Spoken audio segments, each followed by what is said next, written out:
Hello বন্ধুরা, আমার সালাম নিন। আসসালামু আলাইকুম। আশা করি আপনারা সবাই ভালো আছেন ইনশাল্লাহ, এবং আমার প্রত্যাশাও তাই। সেই সাথে আমার প্রীতি ও শুভেচ্ছা নিন।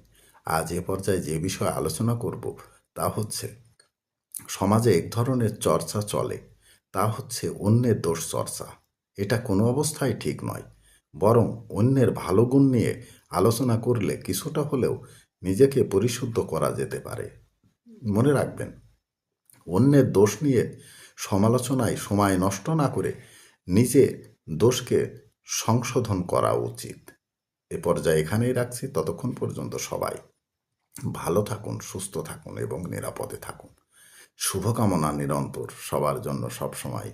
ধন্যবাদ ফেসবুক মেটা, ধন্যবাদ সকল বন্ধুসহ সবাইকে।